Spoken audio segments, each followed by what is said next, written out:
नमस्कार, नाच स्वीकार में आपका स्वागत, अभिनंदन। मेरा नाम प्रज्ञा है और हमारे इस चैनल पर चल रही है एक सीरीज़ जिसका नाम है एस्ट्रोलॉजी अराउंड अस। यहाँ पर हमने 4 एपिसोड ऑलरेडी डिस्कस कर लिए हैं, जिसमें बहुत ही बेसिक से लेकर एक आपको ओवरव्यू दिया गया है कि कैसे यूनिवर्स काम करता है। So for today's topic I want to talk about feminine energy and masculine energy. ये जो फेमिनिन एनर्जी और मैस्कुलिन एनर्जी है, ये it's a little controversial topic because internet की दुनिया में कई तरह के लोग कई तरीके के विचार इस टॉपिक पर व्यक्त करते हैं। Patriarchy, gender roles and then gender division और पता नहीं क्या क्या अलग अलग टर्म्स यूज़ करते हैं उन सब्जेक्ट्स को डिफ़ाइन करने के लिए। तो यहाँ पर एस्ट्रोलॉजी के पॉइंट ऑफ व्यू से आपको समझा पाना थोड़ा सा डिफ़िकल्ट होगा मेरे लिए भी, बिकॉज़ मैं आपसे वही चीज़ साझा कर सकती हूँ जो मैंने पढ़ी, क्योंकि एज अ यंग अडल्ट मैं समझ सकती हूँ जब आप इस तरह का कंटेंट कंज्यूम करते हैं, आपका जो सोचने का तरीका है वो बहुत चेंज होता है। यहाँ पर मेरा कोई पर्सनल व्यू पॉइंट काम नहीं कर रहा है, यहाँ पे वो बातें शेयर होती हैं सिर्फ जो यथाकथित हैं, जो यूनिवर्स ने एक तरीके से लॉ डिसाइड कर रखे हैं और वो उन्हीं लॉज को फॉलो करके क्रिएशन की जो एक प्रक्रिया है उसको बढ़ाते चले जाते हैं।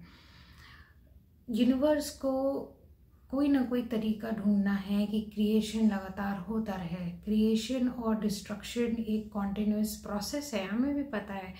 जिसने जीवन लिया है, जिसने शरीर धारण किया है, एक समय आता है जब उसको अपना शरीर छोड़ना होता है और फिर एक नया क्रिएशन होता है, राइट। और हम जब खत्म होते हैं तो हम यहीं समा जाते हैं, धरती में समा जाते हैं। और जब हमारा क्रिएशन होता है तो हम बहुत सारी एनर्जी इकट्ठा होने के बाद हमारा क्रिएशन होता है, और जब हम यहाँ से विदा होते हैं तब भी वो एनर्जी अपने पंचभूत एलिमेंट्स में डिज़ोल्व हो जाती है और फिर हम लाइफ आफ्टर डेथ की प्रक्रिया में आगे बढ़ जाते हैं। तो कहने का मतलब ये है कि जो भी चीज़ें मैं शेयर करने वाली हूँ वो थोड़ी सी सेंसिटिव हो सकती हैं, लेकिन मैं आग्रह करूँगी कि आप उन्हें थोड़ा सा ठंडे दिमाग से सोचिए, एस्ट्रोलॉजी के पर्सपेक्टिव में सोचिए, नेचर के पर्सपेक्टिव में सोचिए और अपने सोचने का जो दायरा है उसको और बढ़ाइए। यहाँ पर ओपिनियंस इतने इम्पॉर्टेंट नहीं हैं, यहाँ पर अंडरस्टैंडिंग इम्पॉर्टेंट है, उस चीज़ की डेप्थ को समझना इम्पॉर्टेंट है। तो आइए शुरू करते हैं इस वीडियो का सबसे इम्पॉर्टेंट पार्ट। तो सबसे पहले तो मैं ये कहना चाहूँगी कि एस्ट्रोलॉजी की कई एक किताबों में ये मेंशन्ड है कि जो एनर्जी का फॉर्म है वो कहीं पे रिफाइंड होता है और कहीं पर रॉ होता है। तो ऐसा देखा गया है कि जितनी भी मेल एनर्जी है वो अनरिफाइंड एनर्जी है और जितनी भी फीमेल एनर्जी है वो रिफाइंड एनर्जी है। कहने का मतलब ये है कि एक होता है कि आप घर पे सब्जी ले आए और एक होता है कि वो सब्जी बना ली गई। तो सब्जी का होना एक रॉ एनर्जी है और सब्जी का पक के आपके खाने लायक बनाना एक रिफाइंड एनर्जी है। आई होप आपको ये बात समझ में आई होगी। अब हम चलिए इस चीज़ को और थोड़ा डेप्थ में समझते हैं।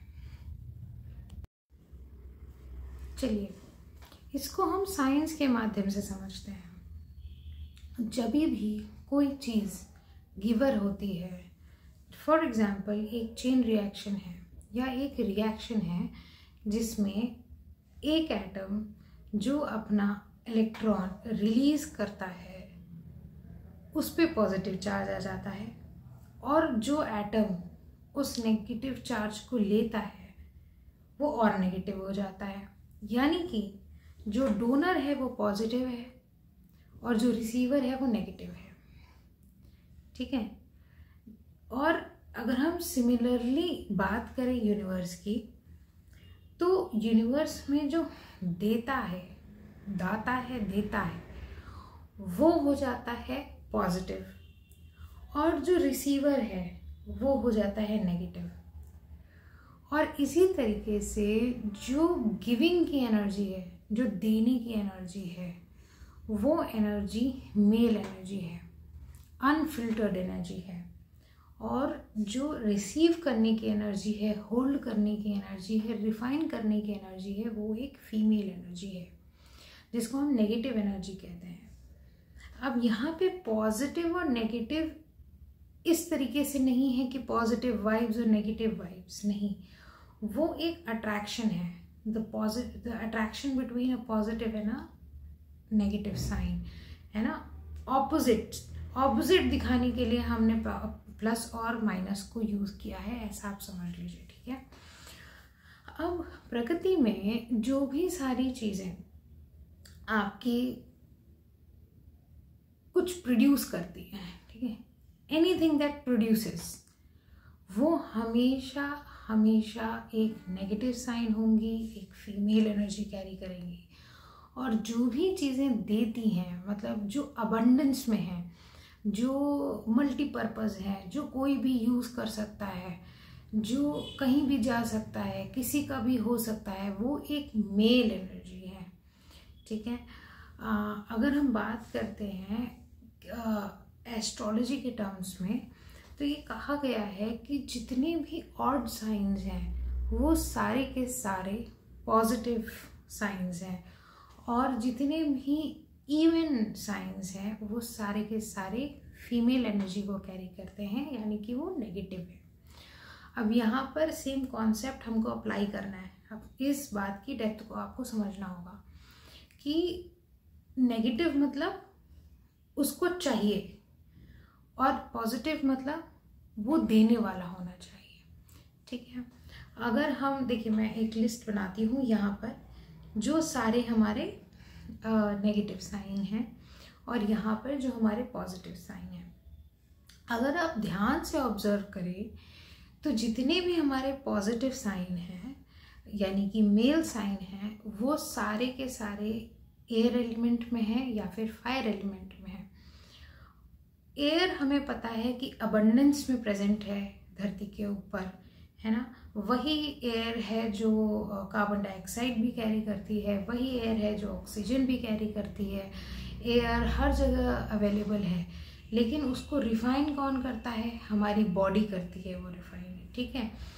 और अर्थ करती है रिफाइन, ठीक है। जो भी चीज़ जिस तरीके से एयर को यूज़ करना चाहे वो यूज़ कर सकती है। देन अगर हम फायर की बात करें तो अगेन फायर हम चाहे तो खाना बनाने में यूज़ कर लें या कुछ प्यूरिफाई करने में यूज़ कर लें। वो जो हीट है, जो हम सोर्स जिसका सन है, वो अबंडेंस में अवेलेबल है, ठीक है। आप अपने छत पे निकले, बहुत सारी हवा मिल गई आपको, बहुत सारा बहुत सारी हवा मिल गई और बहुत सारी धूप मिल गई, अगर सूरज भगवान निकले हैं तो।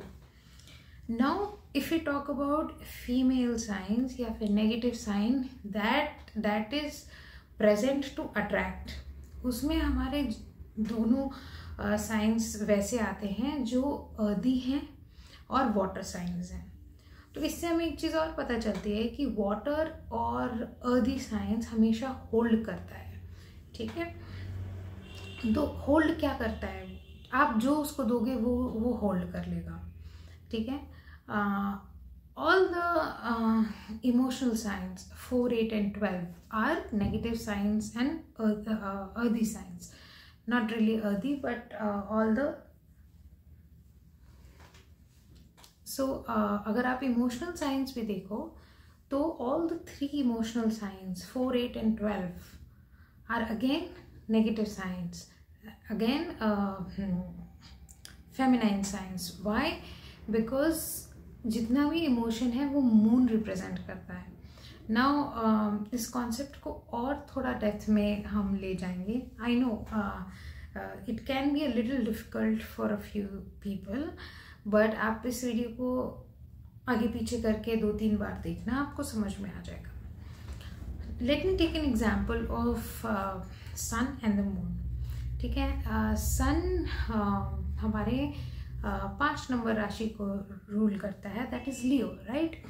अब Leo is an odd sign, and odd is a masculine or a positive sign. That means it is the sign of giving. तो सूर्य सबको रोशनी देता है. It is the source of light. It is the ultimate source of light, ultimate source of energy as well. ठीक है. Now अगर हम moon की बात करें, sun and the moon, right, 2 illuminaries. अब हम मून की बात करते हैं तो मून रिफ्लेक्ट्स सनलाइट. ठीक है, एंड दैट्स हाउ वो इल्यूमिनेट होता है, that's how it reflects light on the earth as well. तो इसका मतलब है कि जो कैंसर साइन है या इमोशन है, वो आपकी ही फायर एलिमेंट को, एयर एलिमेंट को अब्जॉर्ब करके जो इमोशंस बनाता है वही रिफ्लेक्ट करता है. So that means 4, 8 and 12 are the signs that hold a lot of refined energy of your work, of your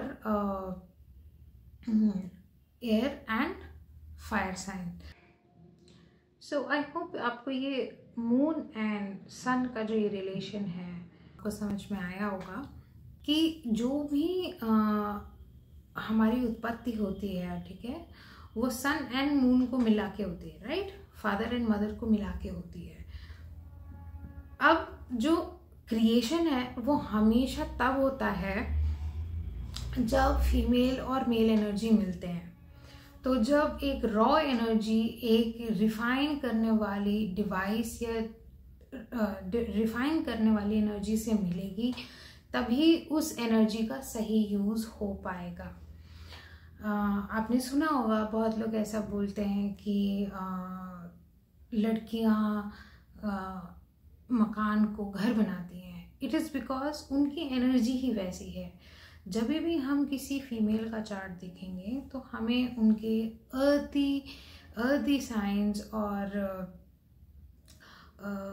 water science पर फोकस करना है, because most of the problems उनकी लाइफ में तभी आती हैं जब वहाँ पे इम्बैलेंसेस क्रिएट हो जाते हैं.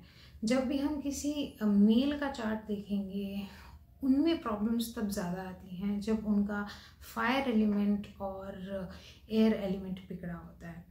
अगर किसी के चार्ट में, अगर किसी फीमेल के चार्ट में आपको लग रहा है कि फायर एलिमेंट और एयर एलिमेंट ज़्यादा डोमिनेटिंग हो गया है, तो she will start becoming a little bit more masculine. ठीक. And at the same time अगर आपको किसी मेल के चार्ट में वाटर एलिमेंट और अर्दी एलिमेंट ज़्यादा लोडेड समझ में आता है, देन यू कैन से कि उसके अंदर फेमिनाइन कैरेक्टर्स ज़्यादा हो सकते हैं. That those characters don't mean कि आपका जेंडर में कोई फ़र्क आ जाएगा. No, the way they think about life, the way they are, the personality they carry, वो बहुत इम्पॉर्टेंट है. फिर हम इसको कई जगह अप्लाई कर सकते हैं, बिकॉज इन वीडियोस से आप प्रेडिक्शन करना भी सीखते हो. तो जिस तरह का लग्न राइज हो रहा होता है और लग्न कहाँ पे ट्रैवल करके गया होता है, वो एक बहुत बहुत इम्पॉर्टेंट पार्ट है कि जब जैसा लग्न राइज होगा उस तरह का डोमिनेंस इंसान कैरी करता है. तो अगर मैं ये कहूँ कि D1 से D9 में या किसी भी डिविजनल चार्ट में कौन सा प्लैनेट इवन से ऑड में, ऑड से इवन में गया है, या ऑड से ऑड में ही रहा है, या चेंज को इवन से इवन में रहा है, उसका एक बहुत इम्पॉर्टेंट इम्पैक्ट है. बिकॉज फॉर एग्जांपल अगर आप बात करते हो D1 से D9 के बारे में, तो आपको ये पता चल जाएगा कि अगर ये फर्स्ट में भी अपने अर्दी एलिमेंट में था और सेकंड में भी अर्दी एलिमेंट में था, तो इसका मतलब है कि बहुत ज़्यादा नेचर में चेंज नहीं आने वाला। फॉर एग्ज़ाम्पल कोई किसी इंसान का बहुत एरी है, पहले D1 में that particular planet is very airy and it becomes earthy in D9, it means कि उसके D9 के एक्टिवेशन के बाद there will be a shift in the way that person perceives the karakas of this particular planet. I think you will be able to understand it better with the help of examples. Examples के लिए I will come live sometimes really soon. But for now you just apply it and tell me कि आपके लिए काम करता है या नहीं. ये तो D1 से D9 हो गया. अब आप D1 से D60 तक जितने भी चार्ट्स हैं जिनमें भी आपको अप्लाई करना है आप अप्लाई कर सकते हो एंड यू कैन सी कि कैसे आपका शिफ्ट होता है. फॉर एग्ज़ाम्पल मैं आपको थोड़ा और डिटेल में बता देती हूँ विद द सेम एग्जाम्पल. तो D1 में अगर एरी था तो Aries is a sign of giving, right? It's more masculine energy, and it becomes earthy in D9. That means now it demands more. तो मतलब आपकी लाइफ के फर्स्ट हाफ में आप वही चीज़ बहुत ज़्यादा दे रहे होंगे किसी को, मतलब दे रहे होंगे अबंडेंस में, सबको दे रहे होंगे, एंड D9 में आपको उसी चीज़ का रिक्वायरमेंट खुद के लिए हो जाएगा. तो वो आपको बाहर से सोर्स जब तक नहीं मिलेगा तब तक आप सेटिस्फाइड फील नहीं करोगे, एंड जब आपको वो मिल जाएगा तो आपको बैलेंस्ड फील होगा. ओके, अगर वो आपने सही तरीके से दिया होगा तो डेफिनेटली वो आपको ऊपर से कृपा होगी तो वो आपको मिल जाएगा. तो ऐसे ही हम मैस्कुलिन और फेमिनिन एनर्जी को मैप करते हैं, और ये सिर्फ यहाँ तक इंक्लूडेड नहीं है, ये और भी बहुत ज़्यादा डेप्थ में है. हम यहाँ पे कारकास भी यूज़ कर सकते हैं, हम पर्टिकुलर डिविजनल चार्ट का जो कारक होता है उसको भी यूज़ कर सकते हैं. This is a universally applicable law. आप इसको ध्यान से, बहुत ही ध्यान से पेन पेपर पेंसिल से मैप करके अपने चार्ट में अप्लाई करके देखिए, and I hope you will find answers to a lot of questions. and आपको समझ में आएगा कि अगर आप बहुत ज़्यादा इमोशनल हैं तो क्यों हैं, अगर आप बहुत ज़्यादा प्रैक्टिकल हैं तो क्यों हैं, आपको अपनी लाइफ में चीज़ों को बैलेंस कैसे करना है वो भी आपको समझ में आएगा. नेक्स्ट वीडियो में आई विल शेयर कि आप कैसे अपने जो एलिमेंट्स हैं उनको बैलेंस कर सकते हैं. अगर आपको एलिमेंट्स के बारे में समझ में नहीं आ रहा है तो आप मेरी प्रीवियस वीडियो जाके ज़रूर देख लीजिए, जहाँ पे मैंने एक बहुत ही एक लेमैन टर्म्स में बताया है कि एलिमेंट्स क्या होते हैं, पंचभूतस क्या होते हैं, और कैसे उनके कॉम्बिनेशन से हमारी उत्पत्ति हुई होती है.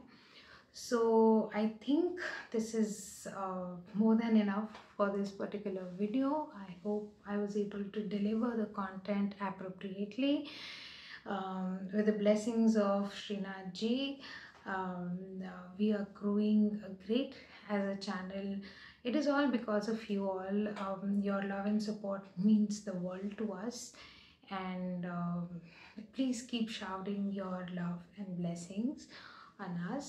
I will see you in my next video super soon. Till then, take care of yourself and do apply this sutra or law in your horoscope, and comment down your queries, questions and experience after applying it, so that I get some clue about what better, what improvement I can bring about in the videos. For more such videos, follow us.